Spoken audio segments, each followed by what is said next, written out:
ये ना चाहते हुए भी जबरदस्ती जैसे कोई कर्म हमसे पाप कर्म करा ले, ये कौन कराता है? हम तो नहीं चाहते पर कराता कौन है? तो बोले विचार नहीं कर पाए इसलिए ऐसा प्रश्न होता है। बिना चाहत के कोई पाप करा ले ऐसा सृष्टि में कोई विधान ही नहीं है। हम पाप तो नहीं करना चाहते पर जिससे पाप होता है वो चाहते हैं क्या? सुख भोग। कहां से?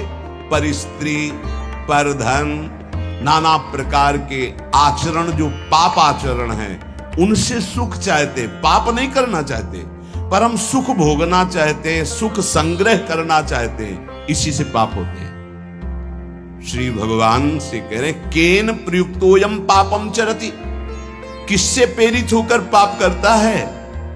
तो बोले संसार में सुख भोगने की चाहत ही पाप कराती है। देख लो इसको, जितनी भी जेल भरी है सुख भोगने की चाहत से, जितने भी नरकगामी होते हैं सुख भोगने की चाहत से। ये सुख भोगने की चाहत, इस शरीर से सुख भोगा मिला तो है नहीं क्योंकि है नहीं वहां। इस शरीर को भोग लें, इस शरीर को, इस शरीर, इस वस्तु को, इस व्यक्ति को, इस स्थान को, भटकता पूरा जीवन पापाचरण करते। मैं नहीं चाहता पाप करना, मानते हैं, लेकिन पाप का मूल जो संसार से सुख भोगने की लालसा, उसी से पाप होता है। भगवान उत्तर दे रहे कामेश क्रोधेश रजो गुण समुद्भवः, ये महासनो महापापमा विद्धेन मिहि वैरिणम। ये बड़ा भारी दुश्मन है, इसको कोई जल्दी परास्त नहीं कर पाता। ब्रह्मचर्य, गृहस्थ, वानप्रस्थ, सन्यास तभी सार्थक है जब इस दुश्मन को हरा दे, नहीं तो इस सब मिटिया मेट कर देता है। चाहे वैष्णव हो, चाहे ब्रह्मचारी हो, चाहे गृहस्थ हो, चाहे वानप्रस्थ हो, चाहे सन्यासी हो, एक ताल में सबको ठोक कर परास्त करने की ताकत रखने वाला ये विद्धेन मिह वैरिणम, ये सबसे बड़ा दुश्मन है। क्या? बोले काम एष क्रोध एष रजो गुण समुद्भवः, ये रजोगुण से उद्भवः प्रकट होता है। क्या? बोले काम, और काम से प्रकट होता है क्रोध, और इन्हीं से सारे पाप होते हैं। रजोगुण कहते हैं राग को, राग ही काम का रूप धारण करता है और द्वेष ही क्रोध का रूप धारण करता है। काम से राग पुष्ट होता है और राग से काम की उत्पत्ति होती है। शरीर का राग, भोगों का राग, रुपये का राग, पद का राग, राग सर्वत्र राग।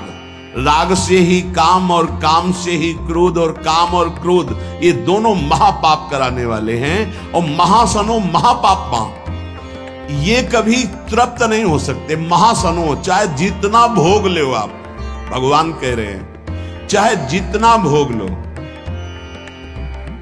ये कभी तृप्त होने वाले नहीं हैं। चाहे जितना पदार्थों का संग्रह कर लो, चाहे जितना सुख की सामग्री, वैभव, शरीर सब भोग लो, परिणाम में तुम्हारा हृदय जलेगा, घोर पाप बन जाएंगे, सुख का किनका भी नहीं मिलेगा। नहीं, इतना जीवन हो गया, देखो वैसे ही अतृप्ति, वैसे ही अशांति, वैसे ही भोग वासना। कामेश क्रोधेश, उत्पत्ति विनाशशील जड़ पदार्थों के संग्रह की इच्छा और प्रकृति रचित शरीरों के भोगने में सुख की इच्छा, यही काम है, यही काम। ये पाप कर्म का मूल है।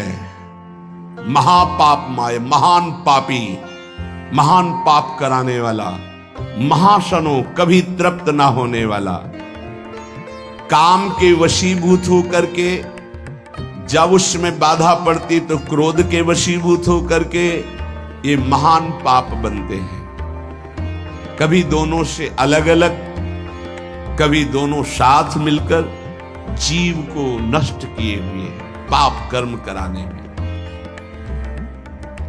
100-200 रुपया के लेन देन में झगड़ा हो गया, मार डाला। थोड़ी इंच 2 इंच जमीन के बंटवारे में मार डाला। क्रोध, कामना, वासना, उत्पत्ति विनाशशील पदार्थों के भोगने से कभी तृप्ति नहीं हो सकती। इसमें बहुत सुंदर वर्णन किया कि आप नाचेन्द्रियाणाम भोगाभ्यासेन वै तृष्णम कर्तुम शक्यम कस्मात् यतो भोगाभ्यासान मनु विवर्धन्ते रागाः कौशलम चेन्द्रियाणाम तस्मादनुपायः सुखस्य भोगाभ्यासा सा खल्वयम वृश्चिक विषभीत इवासी विषेण दष्टो यह सुखार्थी विषयानुवासितो महति दुख पंके निमग्नो इति। जब मनुष्य के हृदय में भोग वासना जागृत होती है तो प्रथम नहीं होती, बहुत जन्मों की वो है, अभ्यास उसका है। भोगाभ्यास के स्कूल कहीं नहीं है, शिक्षण प्रशिक्षण इसका नहीं होता। भोगाभ्यास पूर्व से, जैसे रसेंद्री का भोग, तो बच्चा पैदा हुआ, किसी ने शिक्षा नहीं दी, मां का वक्षा स्थल स्तन लगाया गया, पीना शुरू कर दिया, दूध की बोतल लगाई गई, किसने सिखाया है? भोगाभ्यास उसका पूर्व से दृढ़ है, वो शरीर नया पाया है लेकिन पुराना है, वो पुरातन है, वो जीव भगवान का अंश सनातन। अब जैसे जैसे यौवन अवस्था का उन्मेष होता है, सब भोग भोगने की प्रबल कामना जागृत होती है। अगर उपासक ये बात समझ ले, बहुत जल्दी विश्राम मिल जाए, जो यहां समझाना चाहते हैं। कह रहे हैं कि नाचेन्द्रियाणाम भोगाभ्यासेन वै तृष्णम कर्तुम शक्यम। हमारे अंदर जो एक इच्छा जागृत होती है कि मैं भोग लूं तो शांति मिल जाएगी, सबके अंदर है। जिस जिस भोग को मन सामने रखता है, लगता है पैसा देके जबरदस्ती कुछ भी हो, इसको मैं भोग लूं तो मैं सुखी हो जाऊंगा, शांत हो जाऊंगा, तृप्त हो जाऊंगा। या कह रहे गलत सलाह दे रही, बुद्धि भ्रष्ट है इसलिए गलत सलाह दे रही। नाचेन्द्रियाणाम भोगाभ्यासेन वै तृष्णम कर्तुम शक्यम। ये इंद्रियों का भोग कभी तुम्हारी तृष्णा को शांति प्रदान कर ही नहीं सकता। अगर धर्म पूर्वक काम का भोग किया जाए तो वैराग्य दृढ़ हो जाएगा। इसीलिए धर्म की मर्यादा के अंतर्गत भोग को, काम को भगवान ने अपना स्वरूप कहा है विभूतियों में। धर्म पूर्वक काम का सेवन सृष्टि संचालन के लिए धर्म पूर्वक, शास्त्र मर्यादा के अनुसार। ये जो आज चल रहा है ना, ये पहले कभी नहीं था। बड़ी मर्यादा है, जिसका उपहास किया जाता है ना मर्यादाओं का, उन्हीं मर्यादाओं में सुरक्षित थे। पूर्व की मर्यादाओं को, धर्म मर्यादाओं को, शास्त्र मर्यादाओं को आज के बच्चे उपहास करते हैं। ए पुराने जमाने के, ऐसे कह के, ए पुरानी बातों को रखने वाले। नहीं नहीं, आपका जीवन बड़ा नवीन, उत्तम और स्मृतिवान, राष्ट्र सेवक, भगवत भक्त और महान उन्नति के लायक आप हो जाएंगे यदि आप पुरानी बात को समझेंगे। पुरानी माने पुरातन, पुरातन माने सनातन, सनातन माने समस्त शास्त्र सम्मत बात। नवीन नवीन बच्चे नवीन नवीन अवस्था में जब ये अभ्यास, पूर्वाभ्यास भोगों का जागृत होता है, तो ये हमको शिक्षा देता है अंदर से गलत। अगर भोग लूं तो शांति मिल जाएगी, भोग लूं तो प्रसन्नता मिल जाएगी, सुख मिल जाएगा। शास्त्र कहता है न चेन्द्रियाणाम भोगाभ्यासेन वै तृष्णम कर्तुम शक्यम। आज आदर्श शास्त्र नहीं रखे जा रहे, आदर्श ब्रह्म ऋषि नहीं है, आज आदर्श विदेशी सिद्धांत है। भोगाभ्यास, विलासिता, मनमानी आचरण। नहीं नहीं भाई, ये गंगा यमुना का परम पावन, भगवद अवतारों से परम पवित्र भारत देश है। यहाँ धर्म प्रधान और मोक्ष पदवी प्राप्त करना केवल इसी क्षेत्र में है और नहीं है। ध्यान रखना, ये भारत भूमि का विधान केवल है, अन्यत्र तो भोगाभ्यास है, यहाँ योगाभ्यास है। अंदर अपनी इंद्रियों का दमन करके, मन का दमन करके परमात्मा आनंद में मगन होने वाला, ये भूमि यहां की शिक्षा देती है। यहां के ब्रह्म ऋषियों की ये शिक्षा है। ये भ्रम हटा दीजिए। ये महाबैरी महापापी कभी ना घाने वाला काम हमारी बुद्धि को भ्रष्ट करके प्रेरणा देता है। इसे भोग लूं, ये सुंदर है, इसे भोग लूं, ये वस्तु भोग लूं, ये व्यक्ति भोग लूं। भोग लो। कितनी बार मर चुके हो भोग भोग के, इस बार भी मर जाओगे, कुछ हाथ नहीं लगने वाला। देख लो, अनंत बार भोग चुके, अनंत बार। क्या क्या नहीं बने होंगे, क्या क्या नहीं भोगे होंगे। इसी जन्म में देख लो, क्या क्या नहीं भोग रहे हो, क्या क्या नहीं भोग लिया। क्या है आपके पास? शास्त्र की आज्ञा मानोगे तो सुखी, शांत और महान बन जाओगे। ना चेन्द्रियाणाम भोगाभ्यासेन वै तृष्णम कर्तुम शक्यम। नहीं सामर्थ्य है इंद्रियों की कि तुम्हें भोग में वो शांति प्रदान कर दे। नहीं है। त्यागात् शांतिरनंतरम। अधर्म पूर्वक भोगा हुआ भोग तृष्णा को बढ़ाकर नरकगामी बना देता है। अशांत चित्त, घोर दुख में जीवन। क्या समझते? तुम्हारा अविनाशी शरीर है, कर लो मनमानी। अभी गांठ दर्द, कमर दर्द, आंखों से दिखना कम, चक्कर आ, न जाने कितनी कमियां पैदा हो जाएंगी। गृहस्थी लायक नहीं रहोगे, संसार की सेवा लायक नहीं रहोगे। करो भोगाभ्यास, करो मनमानी आचरण, तो खुद देख लो तुम्हारा स्वभाव क्या होता है, तुम्हारा प्रभाव क्या होता है उस कर्म का। आगे खुद देख लीजिएगा। अब सावधानी की बात कर रहे हैं। यतो भोगाभ्यास मनु विवर्धन्ते रागाः कौशलम चेन्द्रियाणाम। अब जैसे जैसे वो भोग भोगने में युक्त होता है तो उसकी इंद्रियां भोगाभ्यास के कला कौशल से प्रवीण होती हैं। शास्त्र है, यतो भोगाभ्यास मनु विवर्धन्ते रागाः कौशलम चेन्द्रियाणाम। ऐसे भोगा, वैसे भोगेंगे, ऐसे भोगेंगे, ऐसे भोगेंगे, ऐसे सुखी हो जाएंगे। वहां चल के वो भोगा शक्ति, विषया शक्ति उसकी प्रबल होती चली जाती और अशांति, भोग की चाह प्रबल होती चली जाती है। चला था कि भोग लेंगे तो शांति मिल जाएगी, हो गया उल्टा। तस्माद अनुपाया सुख से भोगाभ्यास। सुख की खोज चलने वृत्ति आई थी कि चलो भोग भोगेंगे और सुखी हो जाएंगे। कहां? वही तृष्णम कर्तुम शक्यम। तृष्णा बढ़ गई। इसकी सामर्थ्य है भोग की, वो शांति प्रदान कर सके। न जातु कामः कामानाम उपभोगे न शाम्यति। हविषा कृष्ण वर्तमेव भूय एवाभि वर्धते। जो भोगों की लालसा करके भोगों के भोगने में लगा हुआ और सोचता है कि शांति मिल जाएगी, तो ऐसे जैसे अग्नि को सुहाती हुई घी की आहुति दो, कभी वो अग्नि बुझेगी, बढ़ती चली जाएगी। हविषा कृष्ण वर्त में वो भूये एवाभिवर्धते। वो कामाग्नि प्रचंड ज्वाला रूप रख लेगी और भयंकर पाप कराएगी जो तुम सोच भी नहीं सकते। वो तुमसे सोचवाएगी और वो करवाएगी। ये पाप प्रवृत्ति काम के द्वारा। हुआ क्या?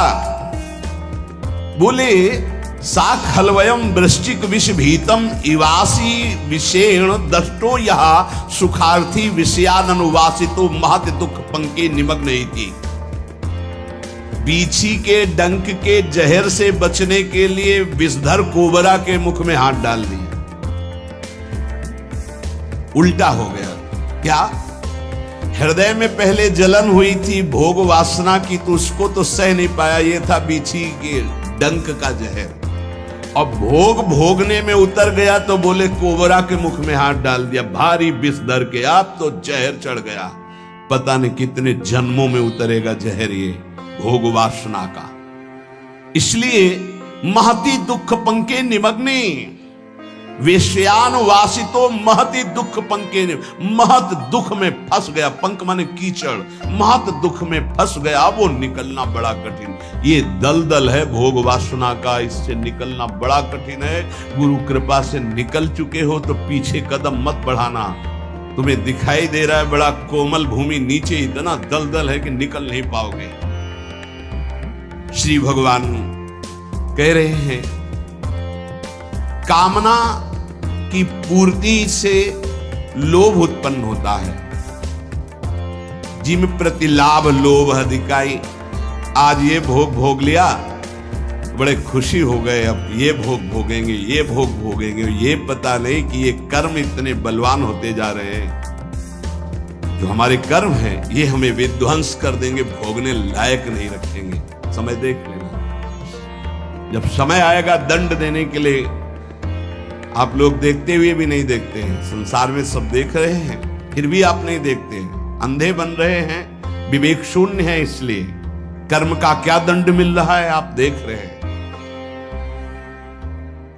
गाना बज रहा है, 5 लोग बैठे मस्ती से, नौजवान, गाड़ी एकदम चल रही रफ्तार से, वो शासन बिगड़ गया और एक्सीडेंट हुआ, दरे पे मृत्यु हो गई। क्या है, उनको 1 सेकंड पहले पता नहीं मैं झूम रहा हूं, मेरा आखिरी झूमना होगा। अब अगला जन्म किस योनि में जाएगा पता नहीं। मदिरा की उन्मत्तता, रजोगुण चढ़ा हुआ, तमोगुण की ज्वाला हृदय में जला रही, नष्ट हो गया शरीर। न भगवत चिंतन, न क्या कीमती मनुष्य जीवन का दुरुपयोग। ये कामना की पूर्ति के लिए नाना प्रकार की कुचेष्टाएं पैदा हो जाती हैं। कैसे कैसे नार की गतियां, यही नार की गतियां, कैसी कैसी राक्षसी बुद्धि सवार हो जाती है। एक नादान बच्चा है जिसको अपने हित अहित का पता नहीं, ऐसी ऐसी चेष्टाएं मार के फेंक दी। ये राक्षस, तेरे शरीर में एक सुई चुभे तो तुझे इतना कष्ट महसूस होगा, और उसके शरीर को जला दिया, नष्ट कर दिया, काट के फेंक दिया। क्या हुआ? ये महान पाप कराने वाला राक्षस काम उसकी बुद्धि पे सवार है। कामेश क्रोधेश रजोगुण समुद्भवः महासनो महापापमा विद्धेनमि वैरिणम। ये दुश्मन, अंदर से इस दुश्मन को देखो। ये कामना संपूर्ण पापों, संतापों, दुखों और जन्म मरण की जड़ है। ये काम, ये कामना। कामना वाले व्यक्ति को जागृत में सुख मिलना तो दूर रहा, स्वप्न में भी कभी सुख नहीं मिल सकता। काम अछत सुख सपने हो नहीं। जो चाहते हैं कि हमें कभी दुख ना मिले, कभी चिंता, कभी शोक, कभी भय ना मिले, तो एक काम से बचो। पाप कराने की मूल जड़ काम है, और पाप से ही दुख, चिंता, भय, शोक, नाना प्रकार की नारकी गतियां मिलती हैं। नाशवान पदार्थों के भोगों की ये कामना तुम्हारी बढ़ती चली जाएगी, कभी तृप्त नहीं होगी। अविनाशी परमात्मा की प्राप्ति के लिए तुम्हें मानव देह मिला था। यहां उदाहरण विदेश से नहीं दिया जाएगा कि वो बड़े सुखी हैं। तुम्हारी बुद्धि सुख को जानती है क्या? जब हमारे देश की भक्ति और ज्ञान का जरा सा किनका मिला तो वेश बदल लिया, देश बदल लिया, और हमारे भारतीय संतों के सामने घुटने टेक करके, याचना करके ज्ञान और भक्ति की भिक्षा मांगते नजर आए, जिनको तुम सुखी कह रहे हो। प्रमाद में सुखी होना और ज्ञान में सुखी होना, भक्ति में सुखी होना, यह अंतर है। लौकिक उन्नति कोई उन्नति नहीं है। आध्यात्मिक उन्नति के साथ लौकिक उन्नति का महत्व है। यदि आध्यात्मिक उन्नति नहीं है, लौकिक उन्नति है, तो पशुता और राक्षसी बुद्धि बढ़ती चली जाएगी। देख लेना, वही हो रहा है। अध्यात्म को, शास्त्र को, ब्रह्म ऋषियों के वचनों को अगर प्रमाण माना जाएगा तो हम भारतीयों का जीवन उन्नतिशील, परम पवित्र, धैर्यवान होगा। हमारा देश धर्मयुक्त रहा है, धर्मयुक्त है और आगे भी धर्मयुक्त रहेगा, क्योंकि कभी धर्म का नाश नहीं हो सकता। धर्म सनातन है। हां, कम हो सकता है, धर्म को धारण करने वाले कम हो सकते हैं, लेकिन ऐसा नहीं हो सकता अभी। हां, आगे चलकर 4,32,000 है, जब आखिरी में आएगा तो भ्रष्टाचारा सब संसारा, धर्म सुने नहीं काना, उस समय भले हो, अभी तो ऐसा नहीं। एक से एक महान धर्मात्मा, महात्मा पुरुष हैं। ये उत्पत्ति विनाशशील पदार्थों में सुख की भावना से सब संसार विचरण करता है। देख लो, उत्पत्ति विनाशशील पदार्थों के भोगने से ही सुख मिलेगा। ये उत्पत्ति विनाशशील पदार्थ कर्म के अधीन हैं। ये काम से प्राप्त नहीं होते हैं, उत्तम कर्मों का अनुष्ठान करने से प्राप्त होते हैं। अगर केवल कामना करने से प्राप्त होते तो सब कामना कर रहे हैं और किसी की आज तक कामना पूर्ति नहीं हुई। 100 रुपए की कामना पूर्ति हुई तो 1000 रुपए की जागृत हुई, 1000 की पूर्ति हुई तो लाख की तत्काल जागृत हो गई, लाख की पूर्ति हुई तो करोड़, करोड़ों की बढ़ता चला जा रहा है। भारत में सबसे धनी तो विश्व का सबसे बड़ा धनी बन जाऊं, ये भोगा वो भोग लूंगा, ये देखा वो देख लूं, कामनाओं की बाढ़। इसलिए उपासक को चाहिए कि कामनाओं का, निषिद्ध कामनाओं का त्याग कर दे। ये 4 कामनाएं हैं जिनको न्यायपूर्वक पूरी कर सकते हो। पहली, शरीर निर्वाह मात्र की आवश्यक कामना, इसको पूरी कर सकते हो। जैसे वर्तमान में कामना उत्पन्न हुई, प्यास लगी है, भूख लगी है, भोजन की कामना है, ये धर्मयुक्त है, इसको पूर्ण कर सकते हो। इसकी पूर्ति के लिए वर्तमान में जो साधन सामग्री उपलब्ध है उसी से जथालाभ संतोष सदा, काओ सुख कछु न चाहोगो। इसकी पूर्ति के बिना शरीर को जीवित रहना असंभव है। इसलिए जल, भोजन, वस्त्र जो वर्तमान में प्रभु ने उपस्थित किया है उसकी कामना, यह निषेध नहीं, इसकी पूर्ति करो। जो धर्म पूर्वक तुम्हें भोग सामग्री शास्त्र सम्मत मिली है, चाहे वो गृहस्थ उपासक हो, जिसमें किसी का हित नहीं है, जिसमें अधर्म नहीं है, शास्त्र सम्मत है, उस भोग को स्वीकार करके अपनी कामना की पूर्ति, ये यहां के जीवन संचालन के लिए। शरीर निर्वाह मात्र की, धर्म निर्वाह मात्र की कामना की पूर्ति तुम्हें आगे बढ़ाएगी। लेकिन शरीर निर्वाह की बात को समझिए, भूख प्यास इनसे शरीर निर्वाह की बात है। भोग कामादि की पूर्ति धर्म मर्यादा के अनुसार वर्णन की है, विपरीत नहीं। विपरीत तो जो जो चाहते हो रही सबकी पूर्ति करने से फिर पाप की प्रवृत्तियां उदय हो जाएंगी। शरीर निर्वाह मात्र की आवश्यक कामना की पूर्ति, कामना व्यक्तिगत न्याययुक्त, जिसका पूरा होने में धर्म की हानि नहीं है, शास्त्र सम्मत है, सामर्थ्य के बाहर नहीं है, और उसको भगवत अर्पित करके भोगा जाए, वो कामना आपको मोक्ष की तरफ ले जाएगी। कामना व्यक्तिगत न्याययुक्त, अपनी सामर्थ्य के अंतर्गत, शास्त्र मर्यादा और धर्म के अंतर्गत, और भगवान को अर्पित करके भोगी जाए, तो वो मोक्ष की तरफ, भगवत मार्ग की तरफ।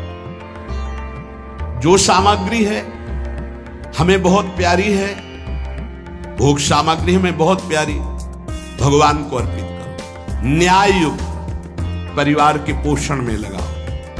अगर आवश्यकता किसी ऐसे को है, बहुत भूखा, बहुत सर्दी में कपड़े की आवश्यकता, बीमार है, औषधि की आवश्यकता, उसकी सेवा में लगा, तुम्हारी कामनाएं शांत हो जाएंगी, कामना त्याग की सामर्थ्य तुम्हारे अंदर आ जाएगी।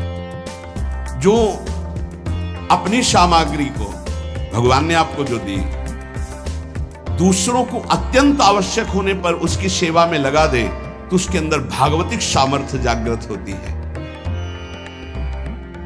काम से बड़ा कोई दुश्मन नहीं है, ये सबका दुश्मन है। ये किसी भेंट पूजा से, अनुनय विनय से कभी शांत नहीं होता। इसकी भेंट पूजा यही कि ये भोग दे दो, ये क्रिया करवा दो, ये ऐसा, मैं तुम्हें शांति प्रदान करूंगा, सुख प्रदान करूं, ये छलिया, इसकी बात में मत आना। ये कभी शांत नहीं होगा। बुझे न काम अग्नि तुलसी को, विषय भोग बहु घीते, मन पचितई है अवसर बीते। कामना संपूर्ण लोकों को जला रही है, सब जल रहे, सबके हृदय जिनकी कामना से। बड़ा विचित्र है, हम जिसे देख रहे हैं वो किसी और को देख रहा है, वो किसी और को देख रहा है, वो किसी और को देख रहा है। हम समझ रहे हैं वो सुखी, वो समझ रहे हैं वो सुखी, वो समझ रहे हैं वो सुखी। संयोग्य जन इंद्रियों के सुख की जब तक कामना रहेगी तो संसार तुम्हें सत्य प्रतीत होगा। अज्ञान, अविद्या, पाप ये आपको ग्रसित किए रहेंगे।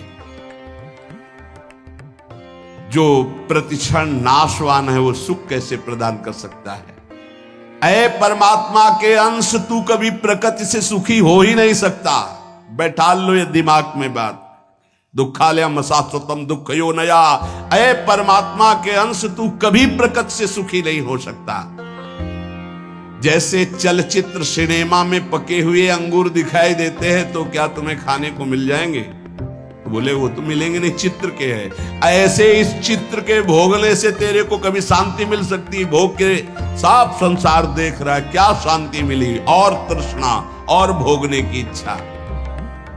वस्तु, व्यक्ति, क्रिया, इससे तू सुखी होने वाला नहीं है, तू अविनाशी है, पक्की बात। लौटो अपने स्वरूप की तरफ लौटो, नहीं पापाचरण हो गए तो मनुष्य जीवन का लाभ नहीं मिल पाएगा। जो वस्तु से, व्यक्ति के शरीर से और क्रियाओं से सुख चाहता है वो कामी है। और कामी पुरुष में अनंत दोष, अनंत विकार, अनंत पाप उससे होते ही रहते हैं।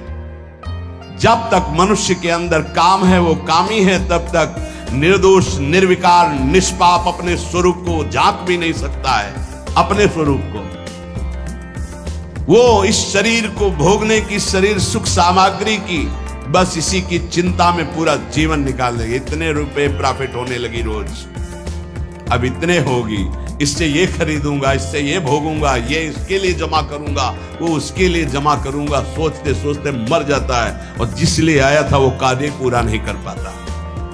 निरंतर भगवदाकार, मंत्राकार वृत्ति। कर्म तीन प्रकार के होते हैं, इष्ट, अनिष्ट और मिश्र।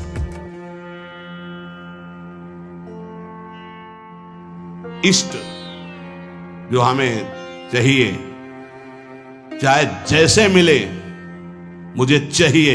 अनिष्ट, अनिष्ट निषिद्ध कर्म। इष्ट तो केवल हमारे हृदय में प्रियालाल ही होने चाहिए। मुझे प्रियालाल चाहिए, बच जाओगे, ये बचा लेंगे। अगर भोग इष्ट हुए तो अनिष्ट हुए बिना रह नहीं सकते। पापाचरण भी करवा के रखेंगे। भोग की चाह कभी सीधे मार्ग में नहीं चलती, जहां से भी मिले वैसे ही भोगने की इच्छा प्रकट हो जाती है। शास्त्र निषिद्ध कर्म, ये मूर्खतावश कहते हैं कि हमारे प्रारब्ध में लिखा था इसलिए हमारा।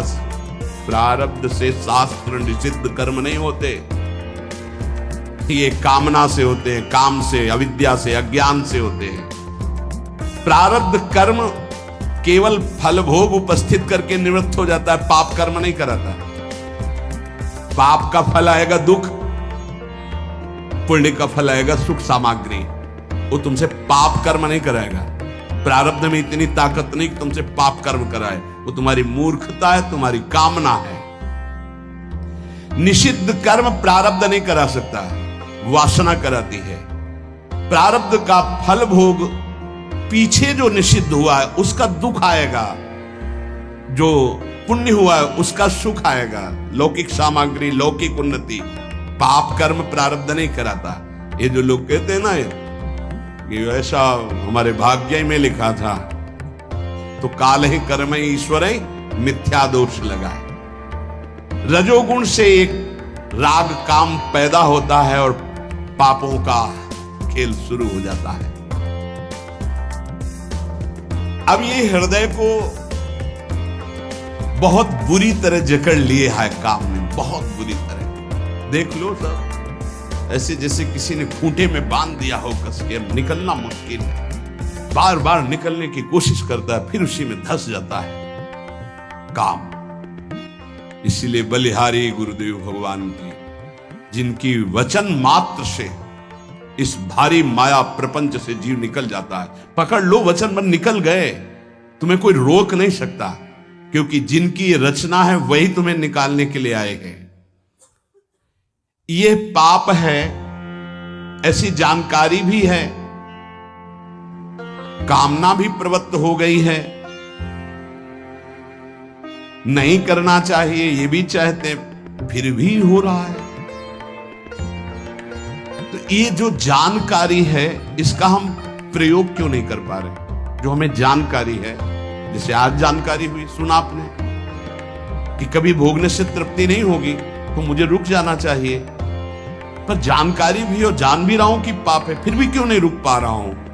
तो भगवान आगे वर्णन करते हैं, धूमे नाव्रियते वह्निर् यथा दर्शो मलेन च यथोल्बेनामृतो गर्भस् तथा तेने दमावृतम।